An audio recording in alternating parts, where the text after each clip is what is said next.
Bueno, en primer lugar, ¿vale? Vamos a hacer como pequeñas cuestiones.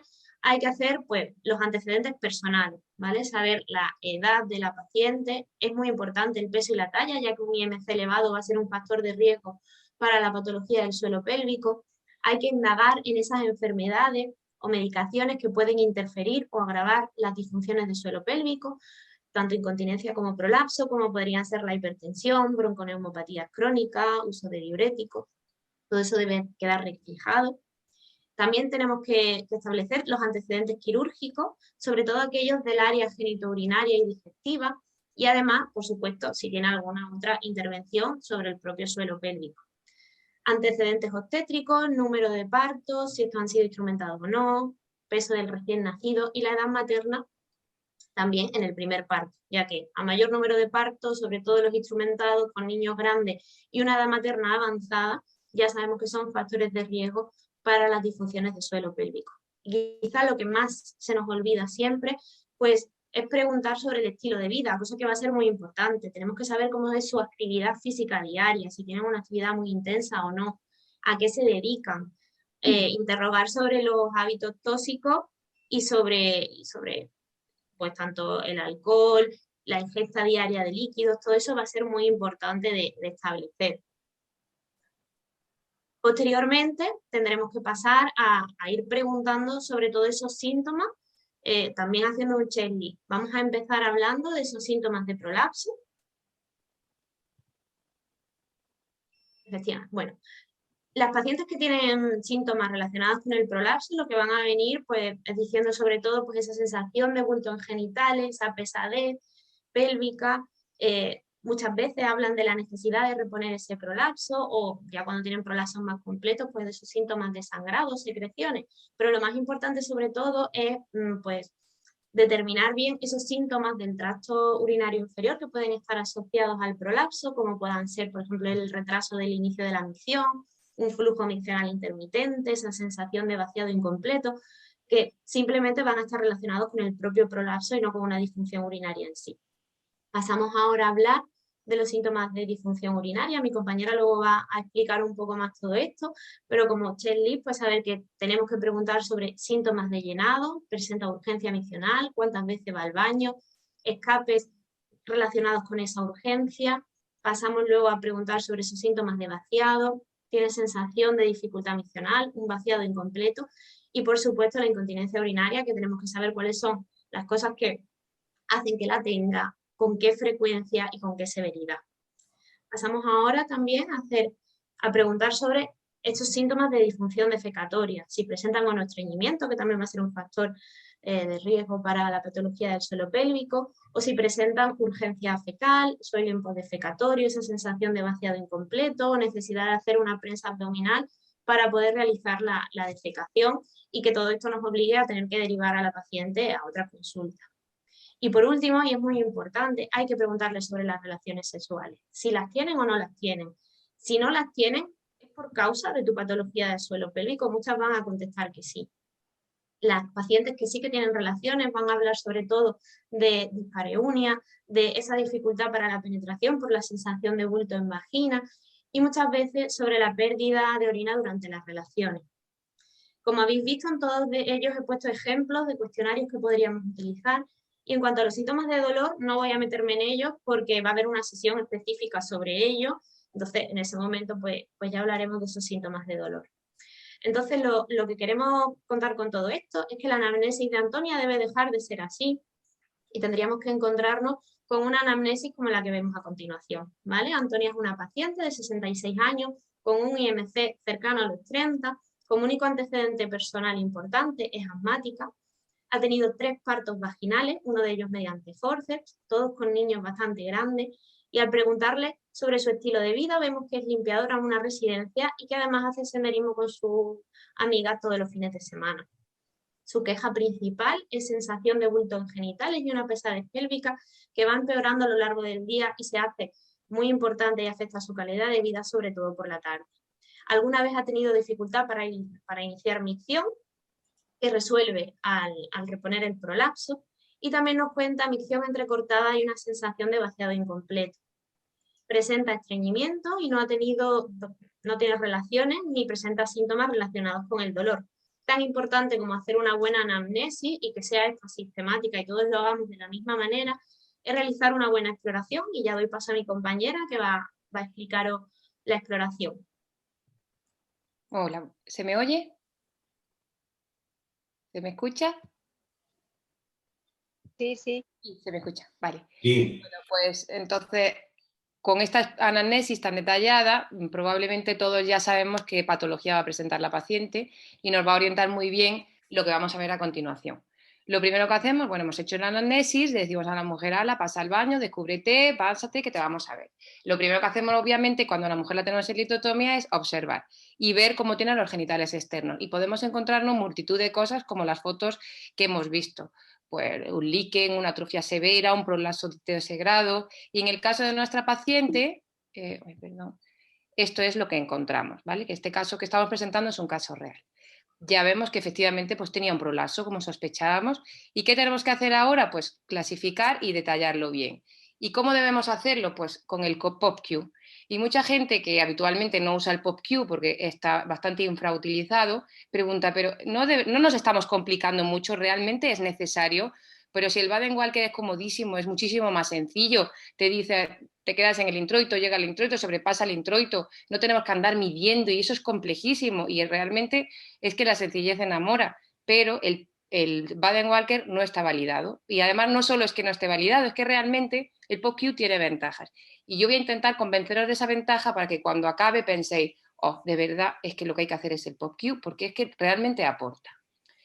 Y para eso lo primero que tenemos que conocer es el punto de referencia anatómica, que es el himen.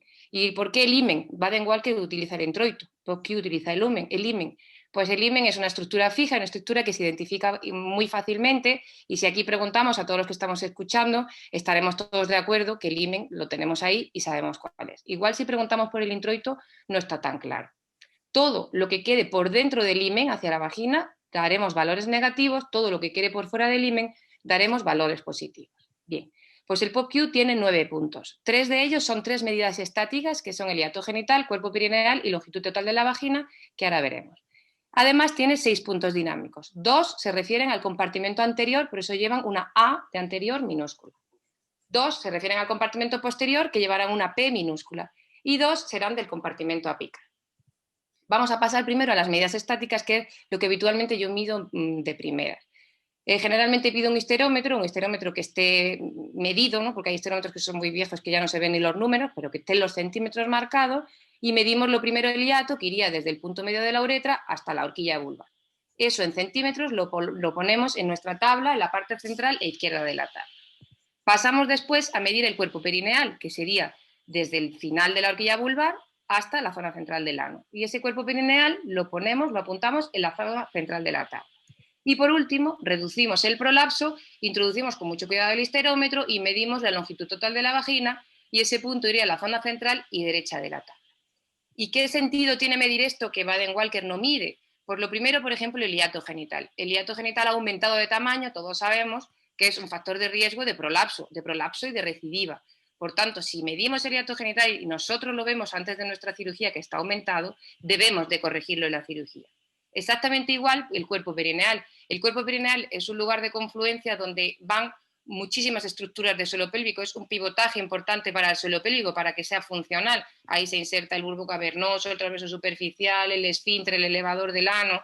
Entonces, si vemos un cuerpo perineal corto, a esa paciente también debemos de corregírselo si la vamos a intervenir, claro, obviamente. ¿Y la longitud total de la vagina? Pues es importante medirla en todas las pacientes, primero porque nos va a servir para clasificar los prolapsos y segundo porque estamos en la era de la preservación de la vagina para que las pacientes puedan tener luego relaciones satisfactorias tras la cirugía del suelo pélvico y es fundamental también conocer con qué longitud parte la paciente. Bueno, pasamos entonces a las medidas dinámicas. Las primeras serán del compartimento anterior, por eso llevarán la A minúscula. El primer punto que hay que medir es el punto AA, que es un punto fijo que se encuentra 3 centímetros por dentro de la cara anterior de la vagina. Se corresponde más o menos con la unión uretrovesical. Nosotros vemos ese punto, lo localizamos, sabemos dónde está y cuando sabemos dónde está le pedimos a la paciente que haga un buen valsalva, que empuje fuerte. Y vemos ese punto, cuánto desciende y a qué distancia queda del himen. Y eso lo apuntamos en la parte superior izquierda de la tabla. Obviamente, si la paciente no tiene ningún grado de prolapso, ese punto estará totalmente metido dentro de la vagina y quedará a menos 3 centímetros del himen. Pero si a medida que va avanzando el prolapso, el rango podrá oscilar entre menos 3 y más 3 si tiene un prolapso total, si tiene la vagina completamente vertida. El punto BA puede ser un poquillo más crítico porque no es un punto fijo y a veces puede costar un poco más de trabajo verlo, pero es simplemente desde el punto AA, que ya sabemos dónde está, hasta el fondo del saco vaginal anterior, o sea, de ese trozo de cara anterior de vagina que nos queda, el punto que más descienda cuando la paciente hace un valsalva. Es decir, nosotros miramos ese trocito, le decimos empuje fuerte y el punto que más descienda, ese será el BA. El BA podría ser menos 3, que se pone por defecto si no tiene prolapso, o podría oscilar hasta la longitud total de la vagina en positivo si el prolapso fuera completo, total. ¿Y qué importancia tiene medir BA, que Baden-Walker no mide? Pues esto nos habla, si hay un prolapso de BA y el BA está muy descendido, nos habla de un cistocele alto, de un cistocele muy distal. Y probablemente si a esta mujer no le hacemos una cirugía de suspensión, porque seguro que tiene un prolapso apical, pues seguramente nos va a recidivar. Y entonces ya nos vienen los problemas de las recidivas de la cirugía de suelo pélvico que tantas comeduras de cabeza nos traen a todos. Pasamos al compartimento posterior, lo mismo que el compartimento anterior. Primero el punto AP, P de posterior, que sería un punto fijo que está a 3 centímetros por dentro de la cara posterior de la vagina, más o menos en la unión mucocutánea. Y el rango igual será de menos 3 a más 3. Es muy útil para ver si tiene un defecto de esa cara posterior de la vagina, hacer un tacto rectal y veremos la debilidad de ese tabique recto vaginal cuando el prolapso es rectal. El punto BP sería exactamente igual que su homónimo de la cara anterior, es decir, desde el AP que hemos medido a menos 3 hasta el fondo del saco vaginal posterior, desde ese trozo de la cara posterior de la vagina, el punto que más descienda cuando la paciente hace un valsalva. ¿Y por qué es importante también medir ese punto? Porque esto se va a correlacionar con un enterocele y todos sabemos que no es lo mismo operar un rectocele que operar un enterocele. ¿Y cómo podríamos verlo? Bueno, esto yo creo que de los ginecólogos clásicos, pues se podría poner a la paciente de pie, introducir un dedo por vagina y un dedo por el recto y intentar tocar un asa intestinal. La verdad que esto yo no lo he hecho nunca jamás, pero porque es que ahora tenemos la ecografía del suelo pélvico y es mucho más fácil verlo por eco que hacerle esto a la paciente. Vale, hemos visto compartimento anterior, compartimento posterior y nos quedaría el compartimento apical. El compartimento apical son también dos medidas. La primera es la C, que se refiere a cervix o cúpula. Veis que es muy sencillo de aprender. Vemos el cervix donde está, le decimos a la paciente que haga un valsalva y escribimos a cuánto queda el cervix del himen. Si está por dentro en negativo, si está por fuera en positivo. Y el último punto sería D, la D de Douglas, ¿vale? Que sería el fondo saco vaginal posterior, que es donde se insertan los úteros sacros al cuello. Esto la verdad que con el espéculo es bastante difícil de ver porque es que al final se te tapa y lo normal es introducir un dedo en el fondo del saco posterior, decirle a la paciente que puje y ver cuánto nos desciende el dedo y lo que nos descienda el dedo, pues apuntarlo en la parte inferior y derecha de la tabla. Y así nos quedaría la tabla del POCQ. ¿Y por qué es importante medir C y D? Que Baden-Walker no mide, solo mide prolapso de útero y ya está. Pues muchas veces por lo que hemos explicado, muchos defectos apicales pasan desapercibidos y la mayoría de estos se asocian a prolapsos de compartimento anterior. Entonces, si no corregimos estos defectos apicales, seguramente nos va a recidivar. Pero incluso más importante que esto es esta diferencia. Fijaros en esta paciente que para la clasificación de Baden-Walker sería un prolapso uterino de tercer grado y ahí se quedaría porque el cervix está en más 2. Pero si nos fijamos en la primera, el Douglas está en 0, o sea que también está prolapsado. Y sin embargo, en la segunda paciente, el Douglas está en menos 5, o sea que no está prolapsado. Y esto nos diferencia muy bien un prolapso de útero a una elongación cervical. Y todos sabemos que en una elongación cervical, cuando el útero está en su sitio, esta paciente se puede beneficiar de un Manchester y evitar una histerectomía que seguro que si la hacemos acabamos pasándolo mal ahí tirando del útero y pasando un mal rato. O sea que esta es otra de las ventajas que tiene el POCQ. Con eso espero haberos convencido para usar el POCQ, ¿vale? Seguiríamos explorando a esta paciente cuando ya hemos clasificado muy bien su prolapso y ya haríamos una valoración de la musculatura del suelo pélvico. Pues introducimos los dedos por la vagina y lo que tocaríamos serían esos músculos, sobre todo el elevador del ano. Ahí vemos sobre todo el pubococigio y el ileococigio y el fascículo puborectal y entonces tendríamos que intentar decirle a la paciente que contraiga, que a veces es muy difícil porque muchas pacientes no saben contraer o que no pueden, intentar identificar los fascículos y ver si efectivamente contrae mejor en un lado que en otro. Con eso muchas veces incluso te puede orientar a si tiene una avulsión del elevador o no, porque muchas veces es muy asimétrica la contracción. bueno, evaluaríamos la escala de Oxford de 0 a 5, que yo creo que todos conocemos, en función de si casi no hay contracción o contracción fuerte, y también lo pondríamos en la historia. En cuanto a la exploración neurológica, es verdad que está bastante más orientada al dolor, y yo con un prolapso así tan franco pues no lo suelo hacer, pero bueno, se podría ver si la sensibilidad perineal es normal en todos los lados y hacer el reflejo bulbocavernoso y el reflejo anal, que no es más que con una torundilla o con un bastoncillo tocar en la zona de bulbo cavernoso y la zona del clítoris y ver cómo el ano se contrae. Y lo mismo el reflejo anal, se toca por la zona perineal y vemos cómo el ano se contrae. Esto quedaría una exploración bastante completa del prolapso. Volvemos a nuestra paciente, que ahora va a presentar Irene, y este es el caso real de cómo exploramos la paciente en la consulta.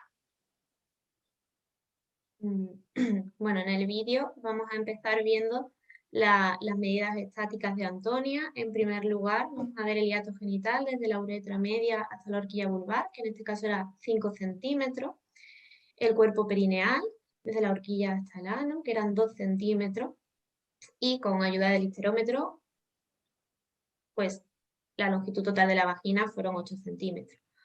Medimos ahora las medidas estáticas del compartimento anterior, como ha explicado mi compañera. Objetivamos primero donde se localiza el punto AA, a 3 centímetros del meato uretral. Cuando hace un valsalva máximo, ese punto que ya hemos localizado, vemos cuánto sobresale del himen, que en este caso pues lo pusimos como una puntuación de +2. Este es el que hemos comentado, que era un poco más complicado, que desde el AA hasta el final de la cara anterior de vagina, es lo que se considera el punto BA, y en valsalva máximo vemos que ahí es donde localizaríamos ese punto y sobresale en este caso 4 centímetros por fuera del himen, con lo cual la puntuación fue de +4. Antonia no tenía mucho prolapso en el compartimento posterior, con lo cual tanto el punto AP, vemos aquí que se encuentra incluso al valsalva máximo 2 centímetros por dentro, y el BP de igual manera queda 2 centímetros por dentro del himen. Pasamos a ver la exploración del compartimento apical. El punto C, vemos dónde está el cérvix, le pedimos un valsalva máximo y en este caso la puntuación que estimamos fue de +3 centímetros, sobresalía 3 centímetros del himen. Aquí, como ha comentado ya mi compañera, es mucho más fácil hacerlo de manera digital, con lo cual, introduciendo el dedo, le pedimos que hiciera un valsalva máximo y consideramos que prácticamente llegaba a la altura del himen, con lo cual la puntuación fue de 0. Aquí vamos a ver entonces, esta es como quedaría la clasificación, la tabla con el POPQ de Antonia. Y aquí tenemos que decir, bueno, y entonces ahora, ¿cómo clasificamos estos prolapsos? En todas las pacientes va a haber 3 estadios que son siempre con los mismos números, que son los que nos podemos aprender. El estadio 0 es aquel en el que no hay prolapso y todas las medidas están donde tienen que estar. El estadio 2, que quizás es el más fácil de aprenderlo, ¿no? Cualquier punto comprendido entre -1 y +1, ambos incluidos, y todo lo que quedase entre medio sería estadio 1.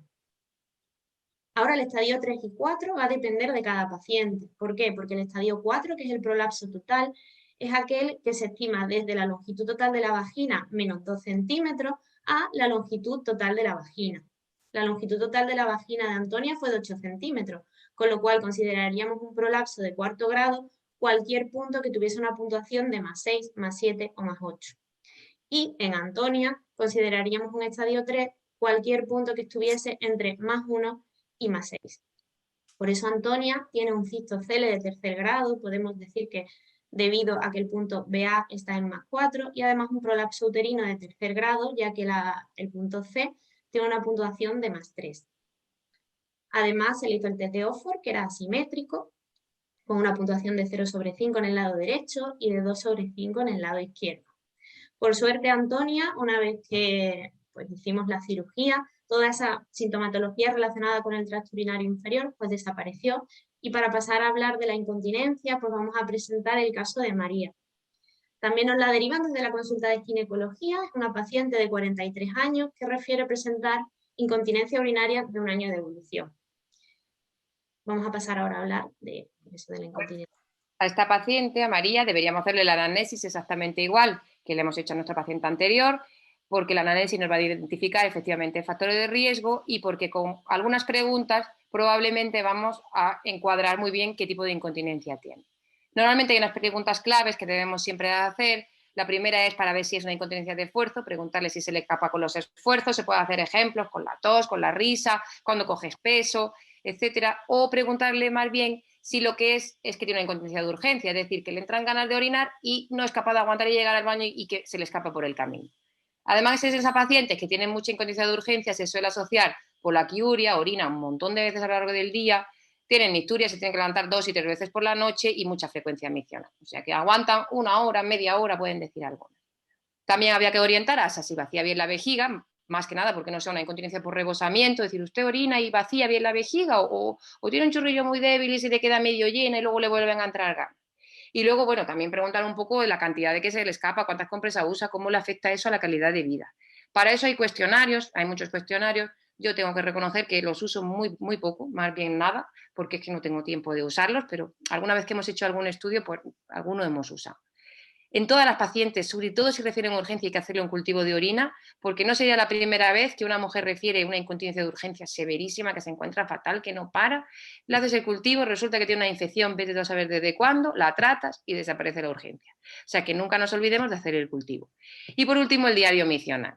Bueno, el cuestionario yo pongo el ICQ-SF porque la verdad es que es el que más he usado, sobre todo porque es muy corto y muy sencillo y muy rápido. Hace 4 preguntas. La primera, con qué frecuencia pierde orina, la segunda, cuánta orina pierde y cuánto afecta a su calidad de vida. Cualquier valor por encima de 1 es patológico, o sea que es muy sencillo. La última pregunta, la cuarta, es un poco para orientarte el tipo de incontinencia. Lo hemos usado pues cuando hemos hecho comunicaciones, algún artículo, pero realmente de rutina yo no lo uso, tengo que reconocer. No sé el resto de mis compañeros si suelen usar cuestionarios en la consulta o no. En cuanto al diario misional, me pasa exactamente igual, lo uso poco porque las mujeres muchas veces son bastante inconsistentes, es difícil de explicar, hay un montón de cuadros y es complicado. Ahora he empezado a investigar un poco y la verdad que hay muchas aplicaciones, tanto para el Google como para el iPhone, y bueno, la verdad que pueden ayudar bastante, sobre todo en la era de la información, y puede ser a lo mejor una forma más sencilla de hacer, porque como vamos al baño hasta con el móvil, pues ya aprovechas y lo apuntas. Y eso luego te genera un PDF que te lo puede mandar, te lo puede imprimir y bueno, es un poco de ayuda, pero yo creo que en este aspecto tengo que mejorar porque hago poco diario misional. ¿En esta paciente qué haríamos? Bueno, pues cuando ya hemos hecho toda esta exploración, toda esta anamnesis, pasaríamos a hacer la exploración. Importante la incontinencia, que hay que evaluarla con la vejiga llena, porque es verdad que muchas personas acaban de hacer pipí y si acaban de hacer pipí no van a tener incontinencia. Habría que verla en decúbito y si no la vemos, pues ponerla de pie y hacerla toser de pie. ¿Y qué le haríamos? Pues una prueba de esfuerzo o un valsalva fuerte o una tos. Veríamos la hipermovilidad uretral, como por ejemplo en esta paciente, que vemos que como tose se le escapa el pipí, y podemos luego hacer la prueba de Marshall-Boney, que eso se puede hacer en la consulta o con 2 depresores linguales, o en este caso es que era en quirófano, lo hicimos con 2 salis, voy a poner el vídeo otra vez, y cuando vemos que sostenemos la uretra, evitamos esa hipermovilidad, pues la incontinencia desaparece. Es una incontinencia clara de esfuerzo. En una paciente como la primera, como Antonia, habría que ver siempre, si tiene prolaso, evaluar la incontinencia oculta. Yo normalmente introduzco una torunda, reduzco el prolaso y le hago tosar. Otra opción es, pues si a lo mejor le ponemos un pesario, cuando venga la revisión, preguntarle, oiga, desde que llega usted el pesario, ¿se le escapa más el pipí o va más o menos igual? Y por último, medir siempre la orina residual. Siempre cuando ya tiene la vejiga llena y hemos visto que tiene incontinencia, mandarla al baño a hacer pipí y volverle a ver si tiene o no tiene orina residual. Y estudio aerodinámico, ¿pedimos, no pedimos? ¿Qué hacéis? Yo me gustaría saber qué hacéis los que pasáis consulta de suelo pélvico, porque nosotros, vamos, tanto mi compañero Miguel Ángel Díaz como yo, los pedimos cada vez menos. Aquí esto es lo que nos dice nuestra sociedad, que deberíamos pedirlo cuando fracasa el tratamiento, si hemos hecho una exploración básica y fracasa el tratamiento. Deberíamos pedirlo antes de un tratamiento quirúrgico de la incontinencia de esfuerzo. Ya os adelanto que nosotros muy rara vez pedimos un estudio dinámico antes de una cirugía si estamos completamente convencidos que es una incontinencia de esfuerzo pura. Con sintomatología compleja igual sí, lo hacemos algo más, y en fracasos y complicaciones de la cirugía. Bueno, nosotros en Granada, esto me lo explicó a mí Miguel Ángel Díaz y la verdad que es estupendo para hacer un estudio aerodinámico. Pero bueno, primero unas pinceladas muy rápidas de estudio dinámico por si alguien no sabe muy bien ni de lo que estamos hablando, pero básicamente es, lo primero que se hace es una flujometría, que es simplemente que la paciente orina en un bote que mide qué volumen cae por tiempo y se vería una línea como la que aparece aquí roja, que es que aumenta el volumen conforme va empezando la emisión y luego cada vez como no se va terminando la emisión va bajando esa línea. Suele durar unos 20 segundos o 30 segundos en una orina normal. ¿Qué podríamos ver con la flujometría? Pues si el flujo está obstruido, si la paciente tiene una disfunción de vaciado y no puede orinar bien. veríamos una curva muchísimo más aplanada, así como en sierra, porque va como apretando para hacer pipí, y fijaros que tarda casi 1 minuto y medio en orinar. Y esto es claramente una flujometría obstructiva. No sabríamos por qué está obstruida, si es que porque el detrusor no le funciona bien o porque tiene una obstrucción a la salida, no sabríamos por qué, pero sí veríamos que hay algo raro. Y la cistomanometría, bueno, la cistomanometría, la de llenado, te mide varias cosas. La tabla que dan es esta. Se mide, por un lado, la presión vesical, que se introduce una sonda en la vejiga con un sensor de presión y se va midiendo la presión que tiene la vejiga. Además, se introduce una sonda que en las mujeres se puede introducir en la vagina o en el recto, hombre, es mucho más cómodo en la vagina, en los hombres hay que meterla por el recto, sin más remedio, y eso mediría la presión abdominal. Y la resta de esas dos presiones, presión abdominal menos presión vesical, nos daría la presión del detrusor. Y además tendría una línea, una cuarta línea, que sería el flujo, que es simplemente lo mismo que la flujometría, solo que veríamos si hay algún escape. Si cae pipí sobre el flujómetro, pues se hará una marca, ¿vale? Esa sería la cistomanometría de llenado. Simplemente introducimos esas sensores de presión y vamos poquito a poco llenando la vejiga. ¿Qué podemos medir con la cistomanometría de llenado? Pues podemos ver qué capacidad vesical tiene. Cuando una mujer dice hasta aquí, pues esa es su capacidad vesical y vemos cuántos mililitros le ha entrado en la vejiga. También podríamos ver la sensibilidad vesical, porque estamos hablando con ella, le estamos diciendo ¿qué tal va? ¿Te molesta? ¿Te duele? ¿Notas algo raro? ¿Qué notas en la vejiga? Y lo podríamos ir viendo. Es muy útil para ver la incontinencia de esfuerzo, pero sobre todo para ver con qué presión se le escapa, porque nosotros a lo largo del estudio le vamos a ir diciendo tosa, haga fuerza, y entonces veis que aquí aumentan la presión abdominal y tendríamos que ver si hay escapes en el flujo. ¿Que no hay escapes? Pues no hay incontinencia de esfuerzo, que de repente hay un escape como aquí, habría una incontinencia de esfuerzo. Se ha estimado que por debajo de 60, una presión abdominal por debajo de 60 es una incontinencia de esfuerzo severa. También nos podríamos ver una incontinencia de urgencia por una hiperactividad del detrusor, porque de repente veríamos, sin venir mucho a cuento, una onda positiva en la presión del detrusor con un escape o no. A lo mejor no tiene escape, pero a lo mejor dice, uy, yo siento urgencia, siento muchas ganas, y vemos que efectivamente es que el detrusor pues, se ha contraído sin venir al caso. Y obviamente podríamos ver la incontinencia mixta si vemos de las dos cosas. Esa sería la cistomanometría de llenado. La de vaciado, pues lo que vemos es cómo orina la paciente con esos sensores de presión, y aquí sí que podríamos ver si la flujometría es obstructiva y por qué es obstructiva. Si es porque el detrusor no se contrae bien, porque tendríamos la onda del detrusor aquí, o si el detrusor se contrae bien pero sigue teniendo una flujometría obstructiva, pues probablemente sea porque tiene una obstrucción a la salida. Se puede asociar también electromiografía para ver cómo le funciona la musculatura del suelo pélvico, por ver si también es un problema del suelo pélvico. El caso es que nosotros, como iba diciendo, no lo usamos mucho porque a veces es complicado el trato con los urólogos y los ginecólogos en Granada no lo sabemos hacer. Y bueno, tenemos este mecanismo que usa el doctor Díaz, que es muy útil porque es simplemente una sonda pequeñita que se conecta, como veis aquí, a un suero fisiológico que lo ponemos templadito para que no moleste mucho, de como 1/2 litro. Y vamos, lo dejamos a caída libre, lo ponemos alto, dejamos a caída libre que vaya entrando despacito en la vejiga. ¿Qué podemos medir? Pues la sensibilidad, porque le preguntamos a la paciente, y el primer deseo y el deseo final. Podemos ver la capacidad de la vejiga. Si vemos que tiene unos deseos muy precoces y la mujer refiere que se le escapa porque ella le entra las ganas y no llega al baño, pues nos va a orientar mucho a que tiene una incontinencia de urgencia. Además, cuando hemos terminado el proceso tiene la vejiga llena, con lo cual podemos ver muy bien el test de esfuerzo con la vejiga llena, después la hacemos orinar y podemos ver el residuo miccional. Es verdad que esto no nos sirve para estudiar el vaciado, porque no es de llenado, pero bueno, como tenemos el residuo, pues realmente nos quedamos relativamente tranquilos. Si no, siempre podemos decir a nuestro jefe que nos compre un uroflujómetro, que realmente es eso tan sencillo para ver la curva del flujo. Yo lo he visto que lo venden hasta por AliExpress y ni siquiera es muy caro. Esto es lo único que te suma tiempo en la consulta, obviamente. Y entonces llegamos a nuestra paciente que nos va a presentar Irene, después de haberle hecho todo lo que ya lo que hemos hablado.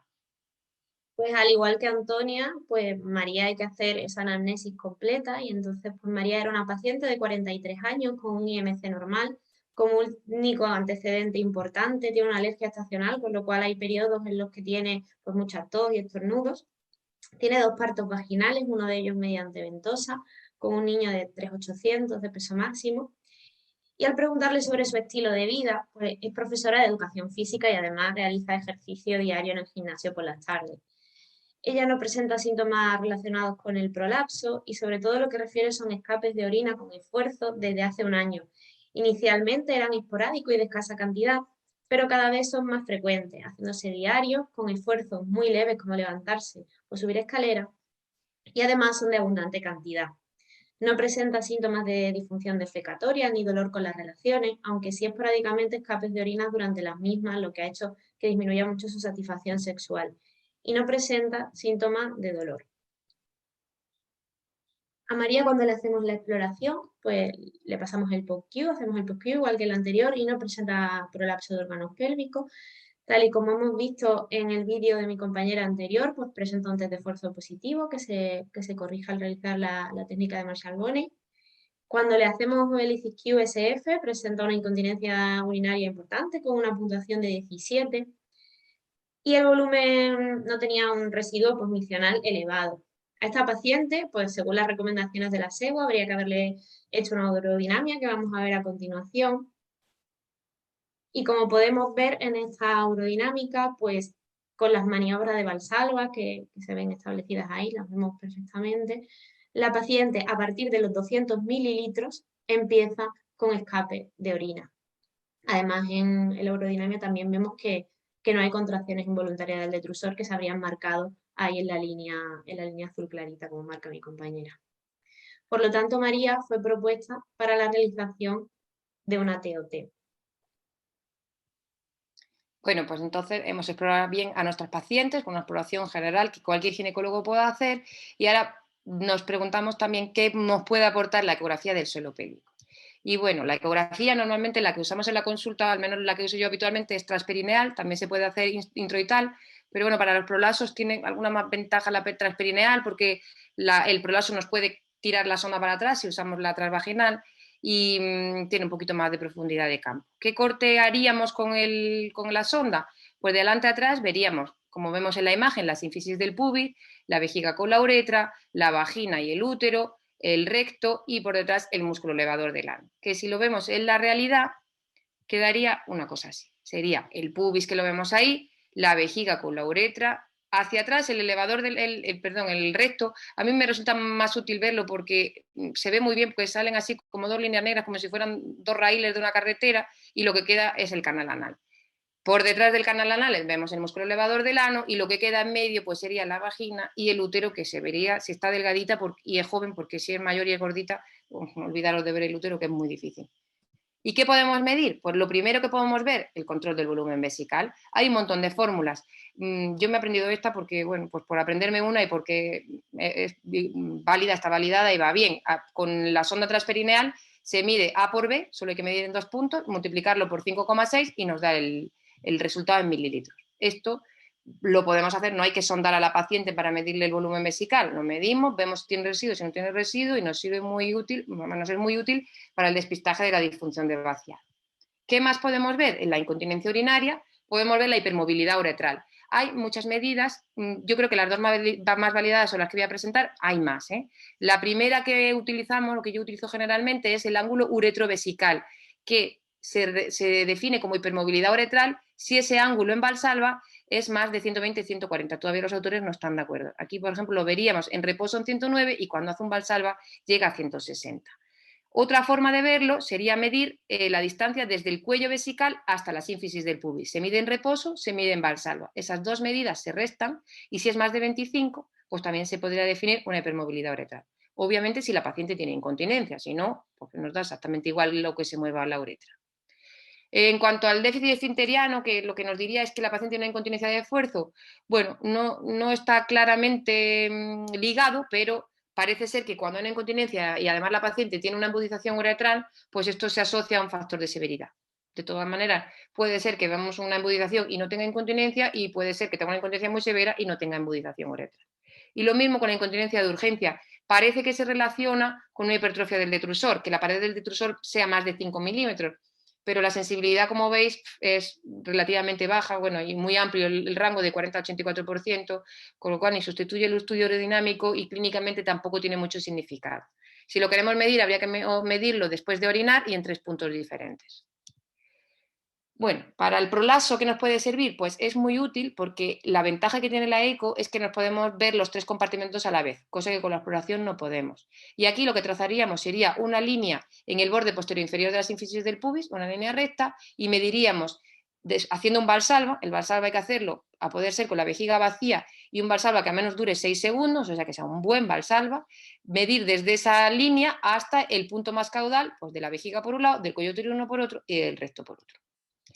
Aquí vemos, si nos vamos primero al compartimento anterior y estudiamos la parte del cistocele, pues nos puede diferenciar la eco dos patologías distintas. Una, el cistocele aislado, y otra, el cisturetrocele. El cistocele vemos efectivamente cómo la vejiga baja, fijaros que llega hasta el transductor, que estaría aquí, y medimos el ángulo que hemos visto uretrovesical. Ese ángulo está conservado y esto es porque solo tiene un cistocele sin descenso de la uretra. Esto se asocia normalmente a un prolapso que suele ser bastante más severo, suele tener disfunción de vaciado porque al final la uretra se acoda y no puede orinar, como si uno cierra una manguera, y generalmente está relacionado con lesiones del elevador. El cisto-uretrocele también tiene un prolapso severo de vejiga, pero aquí la uretra también desciende y entonces el ángulo uretrovesical también se abre. Este se asocia a hipermovilidad uretral y a incontinencia de esfuerzo, o sea que hay que tener cuidado porque igual esta paciente, después de operarse, tiene una incontinencia oculta. Aquí tenemos dos vídeos que nos han cedido nuestros compañeros de Balme, que se ve muy bien. Mirad esta paciente, como tiene aquí el ángulo uretrovesical y cuando hace un valsalva sigue teniendo el ángulo uretrovesical que está más o menos conservado. ¿Vale? Sería un cistocele severo, pero aislado. Sin embargo, ¿veis? Aquí se ve muy bien. Este caso, a ver si se ve aquí, pero que ahora se puede ver un poquito mejor, se ve la uretra. Aquí vemos la uretra y cuando hace el valsalva esa uretra también desciende y el ángulo uretrovesical está abierto. Pues este sería un cisturetrocele. Vale, si pasamos al prosuterino, yo traigo algunos vídeos, no son míos, este es de Mutua Terrassa porque los vídeos no puedo conseguir muchos vídeos, pero es que este vídeo se ve especialmente bien como tiene un prolapso uterino, aquí veíamos el útero y fijaros cuando hace un valsalva es que se le cuela el útero, la vejiga está en su sitio, el resto está en su sitio, pero el prolapso del útero es claramente. ¿Y qué nos puede aportar la eco para el prolapso de útero? Pues yo recomiendo que leáis este libro, lo han hecho los compañeros de Balme, está avalado por la SIEGO y está súper bien, es muy claro, muy clarificador. El que quiera empezar a hacer eco de suelo pélvico, de verdad que yo creo que es lectura obligada. Pero bueno, yendo al caso del compartimento apical, ¿qué nos puede diferenciar la eco? Pues nos puede diferenciar un prolapso uterino de una elongación cervical. ¿Cómo lo han hecho? Ellos estudiaron a 60 pacientes y vieron la distancia desde el fundus del útero hasta la línea esta que trazamos por el pubis. Y vieron que cuando esta diferencia entre la recta en reposo y el valsalva era mayor a 15 milímetros, nos hablaba más de prolapso uterino. Sin embargo, cuando la diferencia entre esta línea de fundus a la sínfisis en reposo y en valsalva, esta distancia era menor a 15 milímetros, quiere decir que el útero no desciende, desciende porque el cervix ha descendido, pero el fondo uterino se queda en su sitio, habla más de la elongación cervical. Esto ya lo hemos debido de hacer cuando le hemos explorado y le hemos hecho el POP-Q, pero luego la eco pues, nos puede un poco afianzar nuestro diagnóstico, o sea, nos puede servir para ir más seguros a la cirugía. ¿Ves? Con una diferencia de más de 15 milímetros, la sensibilidad para diagnosticar el prolapso de útero y diferenciarlo de una elongación cervical era del 75% y la especificidad del 95%, o sea que es bastante útil para esto. El rectocele, pues veríamos, traigo otro vídeo para que veáis cómo se ve el rectocele, veis cómo el recto se prolapsa cuando la paciente hace un valsalva. ¿Y qué utilidad tiene para el compartimento posterior la eco? Pues que diferencia muy bien el rectocele del enterocele. Fijaros que el enterocele son tripillas, es intestino que está en el saco herniario y cuando la mujer puja, como tiene peristaltismo, vemos perfectamente cómo lo que se introduce en el prolapso que tiene la mujer es intestino y no es recto. Entonces, esto por lo menos para el cirujano que lo vaya a hacer, seguro que le viene muy bien saber que lo que se va a encontrar cuando abra el saco herniario va a ser intestino. ¿Qué más nos puede aportar la eco? Pues para la cirugía de incontinencia, como las mallas de polipropileno son hiperrefringentes, pues se ven muy bien, se puede ver el trayecto de la uretra y se puede ver la malla. ¿Y qué nos puede servir? Pues nos puede servir para ver cómo está colocada, a qué distancia de la uretra está colocada. Lo normal es que esté a una distancia entre un 40 y un 70% de la uretra, que realmente eso no quiere decir nada, solo quiere decir que las pacientes que se han estudiado que estaban continentes, la gran mayoría tenían la malla colocada a esa distancia. Para medir la distancia es muy fácil, desde el cuello vesical hasta la malla, lo medimos desde el cuello vesical hasta el final de la uretra, dividimos A entre B y lo multiplicamos por 100 y nos dice pues, en qué porcentaje de distancia del cuello estaba colocada esa malla. Si está entre el 40 y el 70%, pues decimos que está bien colocada. Ahora, que si está fuera de esa distancia, pero la mujer está continente, pues tampoco pasa nada, ¿eh? Tampoco no vamos a hacerle nada a esa mujer. ¿Qué otra cosa podemos medir? La distancia entre la cinta y el pubis, o sea, esa distancia. Se ha visto que si la distancia se acorta, si es menor de 10 milímetros, se asocia más a una banda muy apretada y a obstrucción de la salida. Y si en cambio esa distancia es mayor a 15 milímetros, también se puede asociar a un fracaso de la banda. Pero como digo, lo importante es la clínica. Otra medida que podemos hacer sería la distancia desde la malla hasta el complejo esfinteriano, o sea, hasta la uretra, esa distancia de ahí, que lo normal es que esté entre 2 y 5 milímetros. Si está por debajo de 2, se asocia más a obstrucción, si está por encima de 5, se asocia más a fracaso de la banda. Y por último, el comportamiento dinámico, que es que normalmente en reposo la malla se ve, como habíamos visto aquí, bueno, se ve recta y cuando hace un valsalva, ahora, vemos cómo esta malla pone forma de C. ¿Veis? Ha puesto una forma de C y ese comportamiento dinámico de C en valsalva también es un signo de que la malla funciona bien. Si lo que vemos, si la paciente consulta porque la hemos operado, hemos puesto una TOT, por ejemplo, y dice que ella se sigue orinando, y además vemos que la distancia entre la malla y el pubis está aumentado, que la malla queda muy lejos de la uretra, que en valsalva no se pone en forma de C, sino que se pone en recto, y que no hay kinking uretral, o sea, que la uretra sigue siendo muy hipermóvil, pues ya sabemos que no la hemos puesto bien, que ha fracasado la técnica, y que o ponemos otra o esa mujer va a seguir orinándose. Si por el contrario la paciente ve tenemos un residuo elevado, hay que tener un residuo elevado, porque si no, eso no nos vale de nada. Y además tiene algún signo ecográfico, como por ejemplo una uretra en S itálica. Hemos apretado tanto la malla que la uretra se ha doblado, tiene una forma de S. Además, la malla está muy cerquita del esfínter, a menos de 3 milímetros. En reposo tiene forma de C, como vemos aquí, y la distancia entre el pubis y la uretra está corta, está a menos de 10 milímetros. Y además la mujer tiene un residuo elevado, obviamente tiene que tener residuo elevado, pues ya sabemos que nos hemos pasado apretando la malla y que probablemente la tenemos que aflojar un poco. Y aquí volvemos a nuestra paciente María, que vamos a ver cómo Irene nos explica el caso clínico después de la exploración del suelo pélvico, de la ecografía. Bueno, a María, pues antes de hacer la cirugía le habíamos hecho una ecografía en la cual, como ya habíamos comentado antes, no tenía un residuo condicional elevado. Y sí que objetivamos en la ecografía signos de hipermovilidad uretral. Como veis en el vídeo de la derecha, pues vemos perfectamente cómo se amplía ese ángulo uretrovesical, ¿no?, al valsalva, y cómo esa distancia entre el cuello vesical y la sínfisis, entre el reposo y el valsalva, la diferencia es mucho mayor de 25 milímetros. Con lo cual, pues sí, tenía una hipermovilidad uretral. Una vez que operamos a María, pues la TOT está sin incidencia, pero durante su estancia hospitalaria la paciente refiere incapacidad para iniciar micción espontánea. Tras varios intentos de retirar la sonda vesical, por fin conseguimos una micción de la paciente, pero ella sigue diciendo que son micciones muy escasas. Y entonces pasamos a hacerle una ecografía y vemos que efectivamente tenemos un residuo posmicional aumentado, y además en la ecografía pues vemos como tanto en reposo como en valsalva tenemos una posición de C de la banda, y además ahí como está rodeado en rojo, pues la distancia entre la malla y la uretra pues es menor de 2 milímetros. Todos estos son signos ecográficos de obstrucción, como ya hemos hablado, lo que pues apoya nuestra sospecha de que pues, esa banda ha quedado demasiado tensa. Lo que nos habría encantado contaros es que, pues nada, pues que María se hubiese intervenido de la TOT sin incidencias y que en la revisión de los 3 meses pues estuviese asintomática, con un test de esfuerzo negativo, con un volumen vesical de 300 mililitros y que el ICQ hubiese sido de 0. Como a nosotros nos gusta practicar mucho la ecografía del suelo pélvico, pues le hacemos la ecografía a esta paciente y vemos que, bueno, pues la banda parece que sí, que está en el tercio medio, colocada correctamente, pero sí que vemos que tanto la distancia entre la malla a la uretra es de más de 5 milímetros y de la malla a la sínfisis del pubis de más de 15. Es decir, estamos ante signos de lo que diríamos que es una malla pues insuficiente. ¿Qué queremos decir con todo esto? Pues que podemos encontrar nuestra ecografía, de hecho es muy frecuente encontrarnos ecografías de este tipo en pacientes completamente asintomáticas. ¿Hay que hacerle algo? Pues no hay que hacerle nada. Lo que siempre va a primar es la clínica. Bueno, y ya para finalizar la eco, esto ya brevemente, pues hablar un poquillo del músculo elevador, de lo que nos puede aportar la eco 3D, que realmente como evidencia científica a día de hoy clínicamente no nos aporta mucho todavía, yo creo que lo aportará cuando aparezcan los estudios, a día de hoy aporta poco. La ventaja del 3D es que este es el plano sagital que obtenemos con el 2D, el plano axial que podemos obtener con el 3D sería, si nos vamos a un libro de anatomía, este concretamente.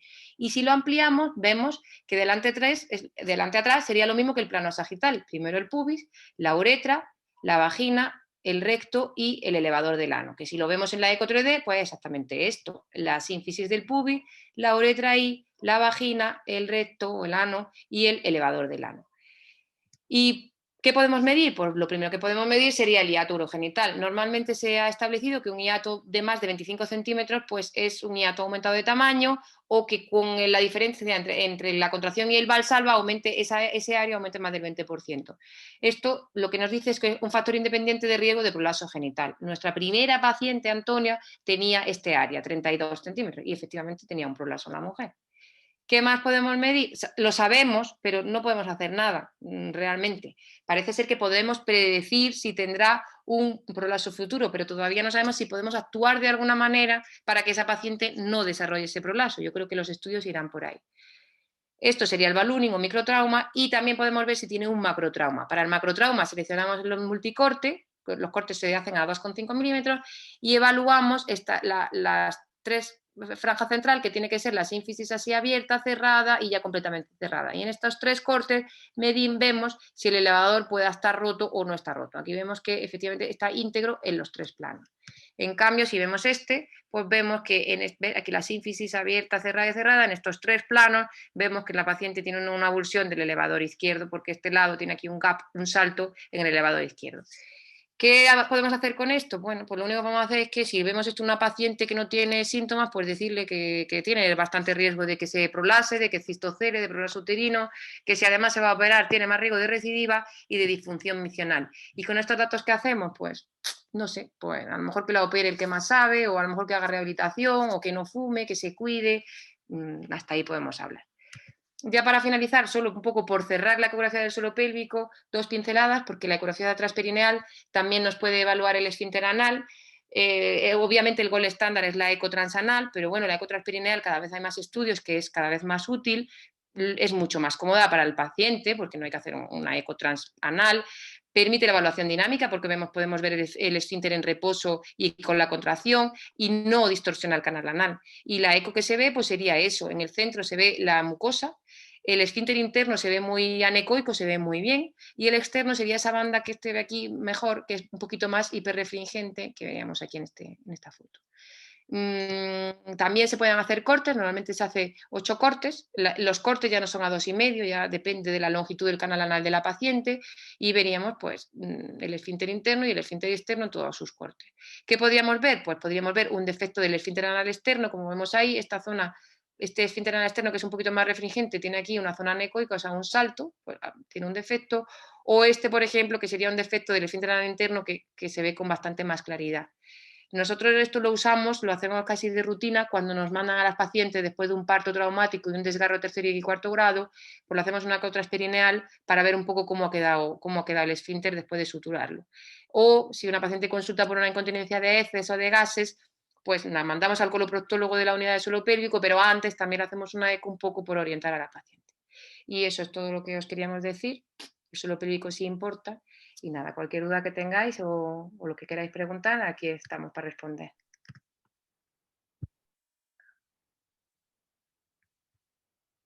Bueno, pues creo que tenemos que darle la enhorabuena tanto a Mariña como a Irene por la exposición tan completa y amena que han hecho. Creo que han tocado toda la temática del suelo pélvico con profundidad, desde la anamnesis, la exploración, las pruebas complementarias. Y bueno, pues eso, creo que ha merecido la pena que hoy salgamos un poco más tarde a celebrar San Juan.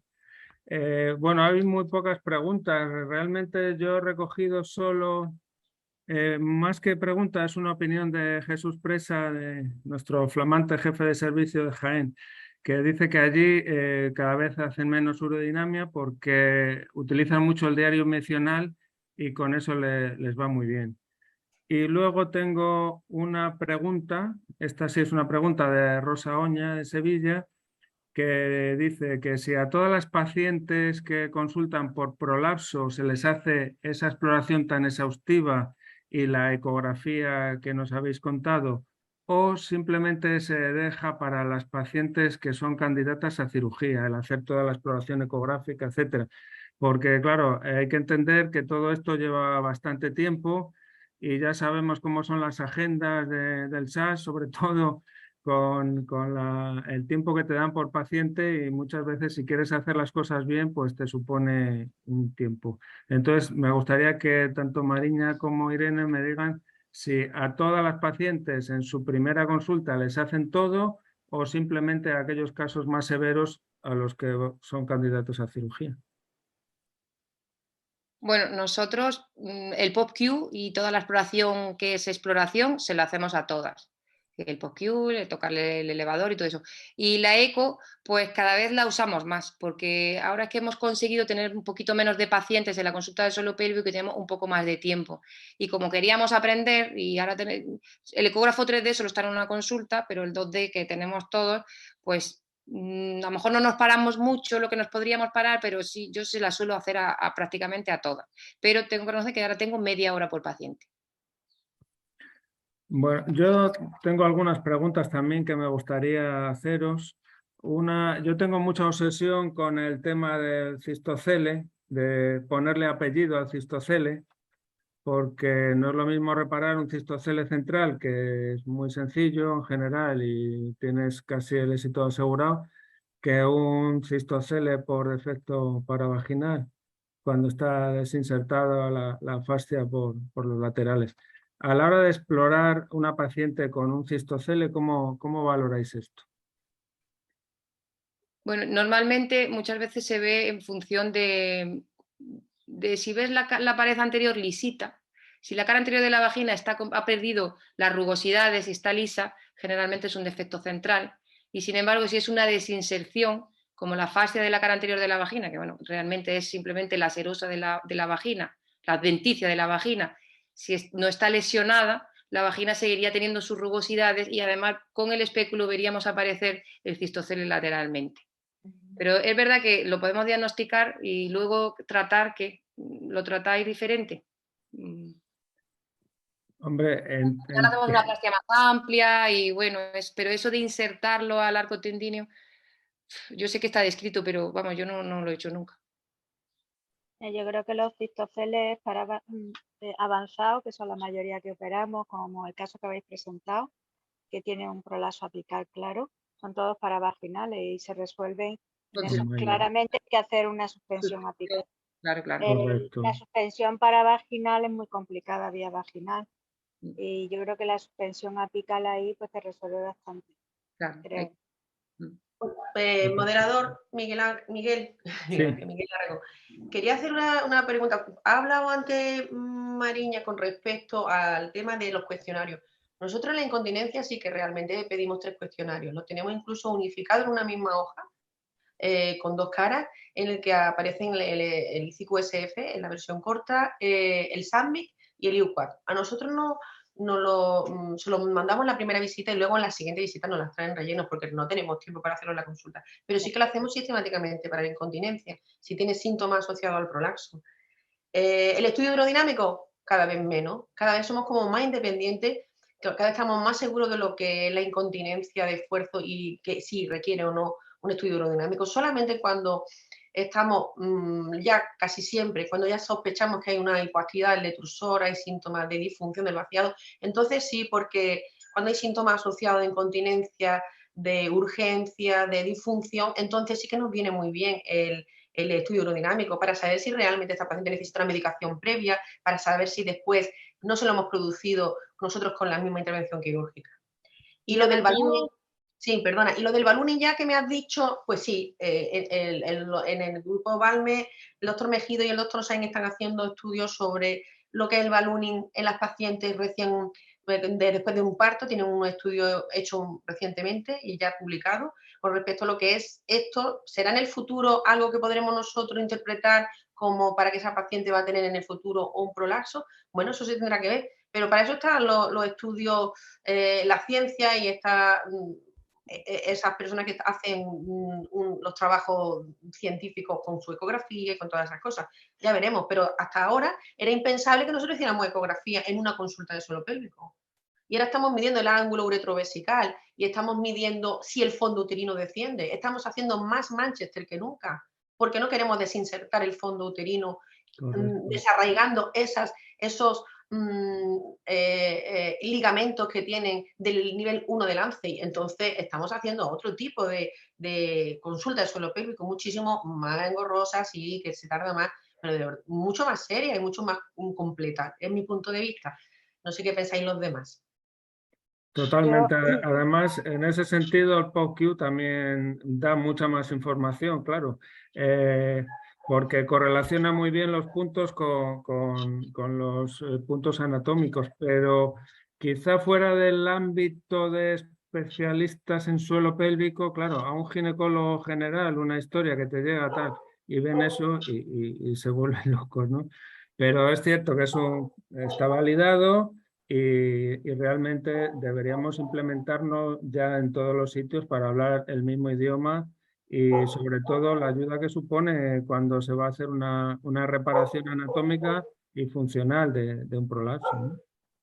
Yo quisiera también, creo que una reflexión, yo no hago la eco, la hacen mis compañeras, sobre todo la del músculo. Pienso que sobre todo es muy útil para el compartimento posterior, porque es muy difícil de explorar en la consulta. Y también nos aporta el dinamismo de una ecografía, ¿no? Que estamos viendo los movimientos, la coactivación, cuántas mujeres vienen con disfunciones no rectales. Recientemente me acuerdo de una señora que con una disfunción defecatoria y un mínimo rectocele y ya te la mandan a la consulta. Siempre se piensa que por ese rectocele no puede obrar y sin embargo se ve que puede tener una disinergia o una disfunción pues funcional. Y yo creo que ahí la ecografía nos puede aportar bastante y lo tenemos a mano, ¿no? Me parece que en eso debemos apoyarnos un poquito porque nos resulta complejo, por lo menos a mí, el compartimento posterior. Y el post-Q me parece también útil porque identifica o intenta identificar el punto con el posible defecto anatómico, ¿no? Recientemente, con la presentación que tuve que prepararme para la SEGO, leí que los defectos posteriores, la mayoría son por defecto apical o por defecto a nivel perineal. La mínima son a nivel medio del tabique rectovaginal, que es lo que siempre hemos hecho. Entonces, la mayoría hay que repararlo arriba. Y me sorprendió bastante el artículo. Es una reflexión.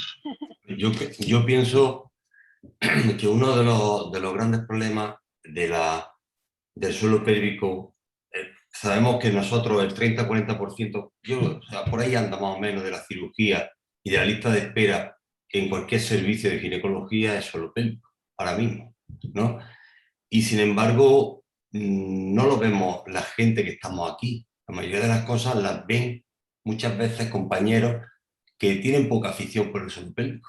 Es decir, que siguen viendo el prolapso genital como algo normal, ¿no? O como algo que me comprende el diagnóstico muy sucinto, muy parco, entra en quirófano con un diagnóstico tal.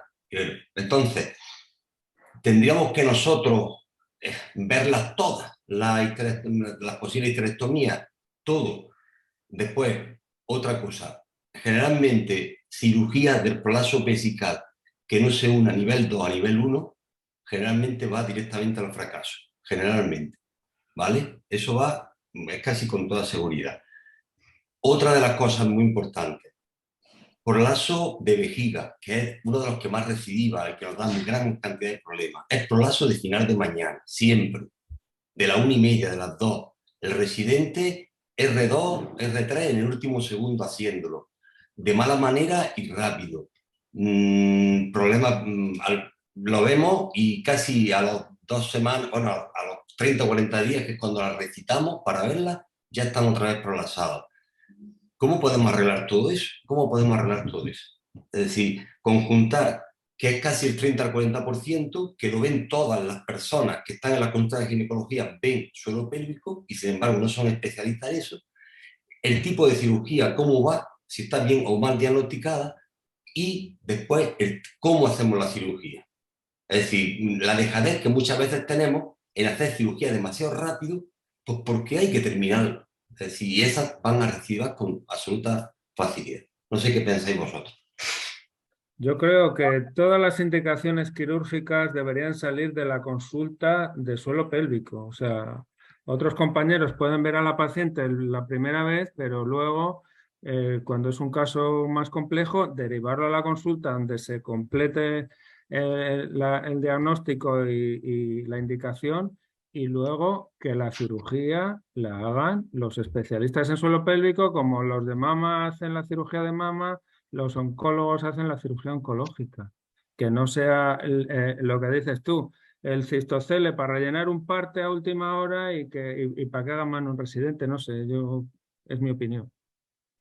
Y la mía también, Miguel Ángel, Miguel, porque las consultas tú puedes, tus compañeros no tienen por qué ser, no tenemos que ser Leonardo da Vinci de todo, y además ya introduciendo cosas como el post-Q o en la ecografía, es que es ponerlo tan súper especializado, que es que de verdad las pacientes, la mejor paciente operada es la que está mejor indicada, y para eso tiene que estar indicada un especialista del suelo pélvico. Por tanto, las pacientes que a lo mejor con un prolapso lo vemos todo, pero que esté bien filiado, que sepamos si tiene disfunción del vaciado, si qué nivel, si tiene el Douglas, si no lo tiene. Todo eso se hace en la consulta, no se le debe de pedir a nadie que lo haga. Por tanto, si una paciente es indicada en una consulta de suelo pélvico porque nos la han derivado nuestros compañeros, esa mujer va a estar mejor operada si la indicamos nosotros.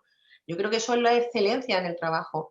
Y tampoco se está pidiendo que nadie sean súper expertos, sino que realmente sepan lo que se hace, y si no se puede hacer bien, derivarla a una consulta. Nosotros lo tenemos así, desde luego, y sí que hablé yo con Mariña y con Miguel Ángel cuando estuve en Granada, y que ese es el problema que tenían, pero eso lo tienen que solucionar, lo tienen que solucionar a nivel andaluz en todos sitios. Tiene que estar una consulta a derivaciones unificadas. Es más volumen, sí, pero las pacientes se van a operar mejor y vamos a tener mejores resultados, ¿sabes? Y eso es con respecto a todo en concreto. No se te ocurre hacerte una indicación de oncología en una consulta de ginecología general, ¿no? Pues lo mismo es lo que estamos hablando. Claro, Yo por estoy de ejemplo, acuerdo nosotros en también. Almería, las pacientes que manda primaria pasan por la consulta de ginecología general. Allí se criba un poco los prolasos o las incontinencias más severas, que son las que luego se mandan a suelo pélvico, y las que sean para tratamiento conservador, etcétera, pues se quedan ahí. Y de hecho, cuando tienes entre primaria y la consulta de suelo pélvico, tienes ese filtro de ginecología general. Cuando la derivas, la puedes derivar ya con los cuestionarios hechos, con tal, ya un poco para a los compañeros que están allí facilitarles las cosas, ¿no? En Málaga igual, ¿no? Cuando van a indicación quirúrgica pasan antes por la consulta de suelo pélvico. Además, yo creo que es muy importante porque, por ejemplo, en otras especialidades como urología, el suelo pélvico no se contempla como suelo pélvico total, sino como una patología funcional.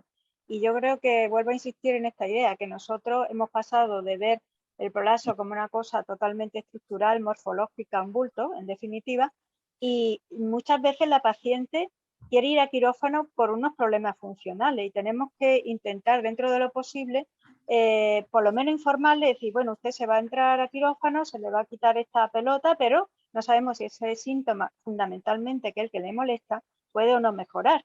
Y yo creo que eso hay que decirlo y tenerlo bien recogido antes del quirófano, porque si luego no se resuelve o tiene problemas con el quirófano poco después de operar, pues ya tenemos un batiburrillo ahí de cosas que no sabemos identificar y que no podemos resolver. Pienso, vamos. Yo quería también insistir en algunas cosas, no sé si se me oye. Sí, sí, se te oye, Pepe.